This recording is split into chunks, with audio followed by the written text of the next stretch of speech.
been thinking at the moment about the journey from fear to faith. And that's something of the theme of the book of Habakkuk in the Old Testament. We're going to hear Habakkuk chapter 2 read to us now, read to us by Cliff, Jennifer, Rob and Glenn. I will stand at my watch and station myself on the ramparts. I will look to see what he will say to me and what answer I am to give to this complaint. Then the Lord replied, "Write down the revelation and make it plain on tablets so that a herald may run with it. For the revelation awaits an appointed time. It speaks of the end and will not prove false. Though it linger, wait for it. It will certainly come and will not delay. See, the enemy is puffed up. His desires are not upright, but the righteous person will live by his faithfulness. Indeed, wine betrays him. He is arrogant and never at rest. Because he is as greedy as the grave, and like death is never satisfied, he gathers to himself all the nations and takes captive all the peoples. Will not all of them taunt him with ridicule and scorn, saying, 'Woe to him who piles up stolen goods and makes himself wealthy by extortion. How long must this go on? Will not your creditors suddenly arise? Will they not wake up and make you tremble? Then you will become their prey. Because you have plundered many nations, the peoples who are left will plunder you. For you have shed human blood. You have destroyed lands and cities, and everyone in them. Woe to him who builds a city with bloodshed and establishes a town by injustice. Has not the Lord Almighty determined that the people's labour is only fuel for the fire, that the nations exhaust themselves for nothing? For the earth will be filled with the knowledge of the glory of the Lord, as the waters cover the sea. Idol carved by a craftsman, or an image that teaches lies. For the one who makes it trusts in his own creation. He makes an idol that cannot speak.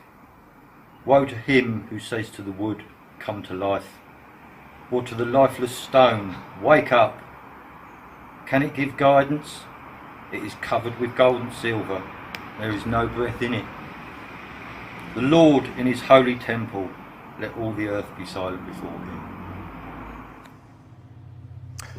Well, I don't know what will happen now. We got some difficult days ahead. But it doesn't matter with me now. Because I've been to the mountaintop. And I don't mind. Like anybody, I'd like to live a long life. Longevity has its place. But I'm not concerned about that now. I just want to do God's will. And he's allowed me to go up to the mountain. And I've looked over and I've seen the promised land. I may not get there with you. But I want you to know tonight that we as a people will get to the promised land. And I'm happy tonight. I'm not worried about anything. I'm not fearing any man. Mine eyes have seen the glory of the coming of the Lord. You may have heard those words delivered by Martin Luther King. They were spoken by him the night before he was assassinated. He was actually at the end of his life, though he didn't know it, or maybe he did have a sense. The dark clouds were around him. He had people frustrated with him that his non-violent approach wasn't really producing quick results, and they wanted to get violent, and they were angry. He had other enemies who didn't like what he was doing. There was the Vietnam War. He was personally feeling pretty low. And he said, I don't fear anyone. I'm not worried. I've seen the promised land. My eyes have seen the glory of the coming of the Lord. Have you seen the glory of the Lord? Habakkuk says that the earth will be filled. The earth will be filled with the knowledge of the glory of the Lord. That's not just knowledge about the glory of the Lord, that is knowledge of glory. We read at the start of the service and we sang that song, Holy, Holy, Holy. Isaiah was ruined as he saw God in his temple. Holy, Holy, Holy. One touch of his glory is all we need. One encounter with the living God and it will change you, transform you forever. Have your eyes seen the promised land? The Apostle Paul talks about momentary troubles. I believe they're nothing compared with the glory that will be revealed in us. Glory. Glory. The word actually also can be translated heavy. And there's a heaviness with God's glory. Do you know God's glory?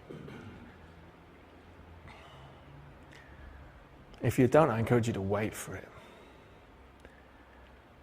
At the start of this passage, Habakkuk is waiting. He's on the ramparts.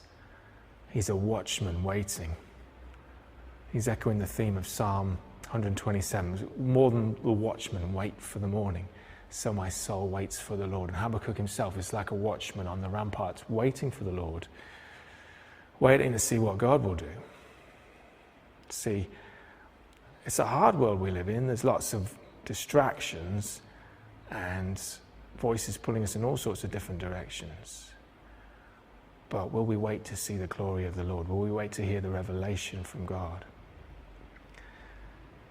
Because that is worth writing down. That is worth making a note of. Habakkuk's told, write down the revelation, make it plain on tablets. The revelation awaits an appointed time. It speaks of the end. Though it linger, wait for it. It will surely come. Wait. It can take time, of course. And God's time is not our time, but wait for the glory. Wait for the encounter with God.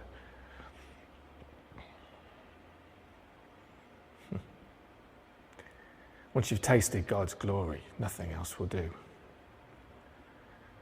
The end of that passage says, all the earth should be silent. The Lord is in his holy temple. And when it's all said and done, it's all about God. All this is about God. Now for Habakkuk, he was really perplexed and really concerned because of all the wickedness around him and the threat of this. There were these Babylonians were going to come and they were an awful bunch. And a lot of that passage describes the fact that God sees it all. And he says to them 5 times in that chapter, woe, woe to you who do this. Woe to the person who does this, who's guilty of bloodshed, who builds his house by unjust gain, who builds a city with bloodshed, who plunders other nations. All this has gone on since the days of Habakkuk. It's going on today. And God sees it all, and he is a God of justice. And he will. He will take record, and there will be judgment. And we sometimes say, I don't like all the judgment passages in the Bible. Do you know what? I'm glad for them. Because it means that all the terrible things that are happening,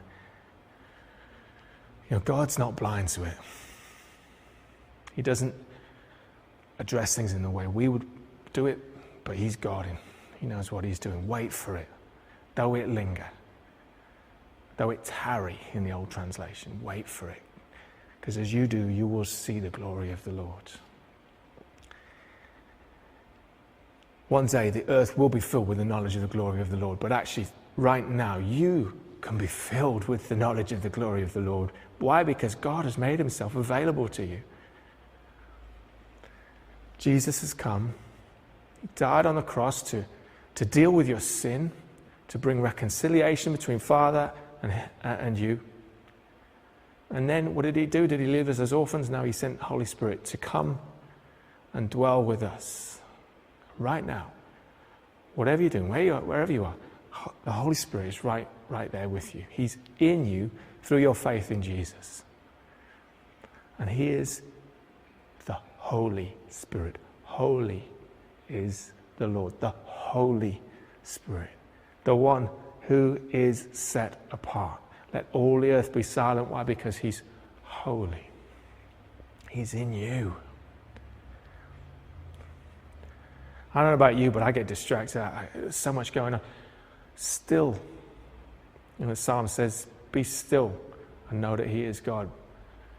Let the holiness of God, the awareness of the holiness of God grow in you.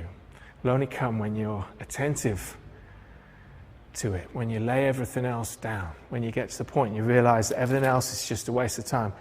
That last bit of the passage Glenn read, what value is an idol carved by a craftsman?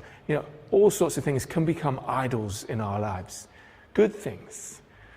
You can say, oh, isn't it wonderful? Look at this. Whoa. It's just a thing. It's just a thing.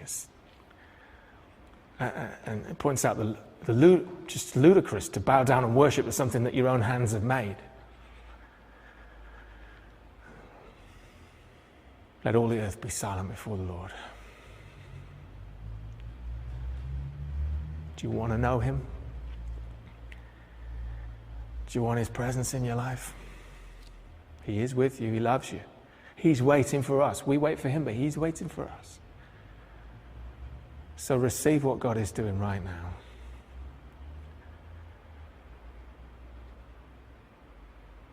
He has more for you, more in store, better things in store. God is faithful. He's the same God as the God who spoke to Habakkuk the prophet. He's speaking to you right now. Receive from him. So Holy Spirit, come. Holy Spirit, come. Move powerfully in this church. Move powerfully in the village of Pembury. We invite you to. Have free reign. Because at the end of the day, everything else is just... it's kind of a waste of time. Encounter the living God. It says here, the righteous person will live by faith. Have faith in a God whose glory will cover the whole earth. You can't see him with your physical eye, but spiritually we can see him. Lord, would you open our eyes? Come, Holy Spirit. God is moving right now. Just if you feel a faint touch of the Holy Spirit moving, welcome him. He's for you. He's not against you. He wants good things for you. Often we might do with just second-hand rubbish when he wants to just give you the best. The best. An encounter with the living God. He hears the cry of your heart. Though you wait, though it might feel like it's lingering, wait for it. Watch. More than the watchman, wait for the morning. I'm going to invite the band back and they're going to come and play, and they're going to sing to God who is faithful. He's faithful to you. Give your heart to him. Worship him. He's near. The Lord is near to all who call on him, to all who call on him in truth. Believe that today. You might not see him, but he's faithful. Receive his glory. Receive what he wants to do in your life. He's close. He's good. He's good. Because he's good, he's a God of justice. And do not fear. Do not fear what man can do to you. Do not fear this virus. Of course, we take all the right precautions, but do not be afraid. Focus your eyes on the glory of the Lord. He's the one who's